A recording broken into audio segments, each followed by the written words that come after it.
মাত্র ২৪ ঘন্টার জন্য ফোটে এই ফুল, আর সেই একদিনের জন্যই শত শত মানুষ ঘন্টার পর ঘন্টা লাইনে দাঁড়িয়ে অপেক্ষা করেন। মূলত এই ফুলটি সৌন্দর্যের জন্য নয়, পচা মৃতদেহের মতো তীব্র দুর্গন্ধের জন্যই বিশ্বজুড়ে পরিচিত এটি। যুক্তরাষ্ট্রের ক্যালিফোর্নিয়ার সান ম্যারিনোতে অবস্থিত দ্য হান্টিংটন বোটানিক্যাল গার্ডেনে একসঙ্গে ফুটেছে দুটি বিরল টাইটান অ্যারাম, যা কর্পস ফ্লাওয়ার বা মৃতদেহ ফুল নামে বেশি পরিচিত। গত সোমবার ফুল দুটি ফোটার খবর ছড়িয়ে পড়তেই বাগানটিতে দর্শনার্থীদের উপচে পড়া ভিড় দেখা যায়।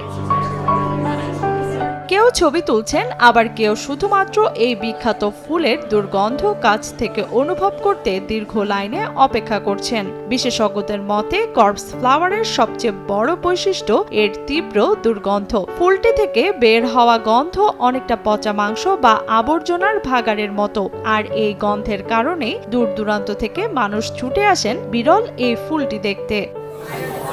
I think people are just curious to see how smelly it actually is. The হান্টিংটনের অর্কিড বিশেষজ্ঞ এরিক ডি লিওন জানান, ফুলটির দুর্গন্ধই এর বেঁচে থাকার কৌশল। এই গন্ধে আকৃষ্ট হয় ক্যারিয়ন বিটল ও ফ্লেশ ফ্লাই। এসব পোকামাকড়ের মাধ্যমে ফুলটির পরাগায়ন সম্পন্ন হয়।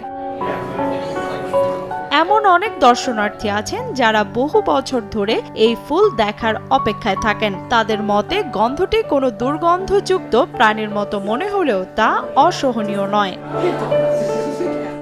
ইন্দোনেশিয়ার সুমাত্রার স্থানীয় এই বিপন্ন উদ্ভিদ সাধারণত ২ থেকে ৩ বছর পর পর মাত্র একবার ফুল ফোটায়, আর প্রতিটি ফুল টিকে থাকে মাত্র ২৪ থেকে ৪৮ ঘন্টা। তাই একসঙ্গে দুটি কর্পস ফ্লাওয়ারের ফোটা উদ্ভিদ প্রেমীদের জন্য এক বিরল এবং আকর্ষণীয় ঘটনা হিসেবে বিবেচিত হচ্ছে।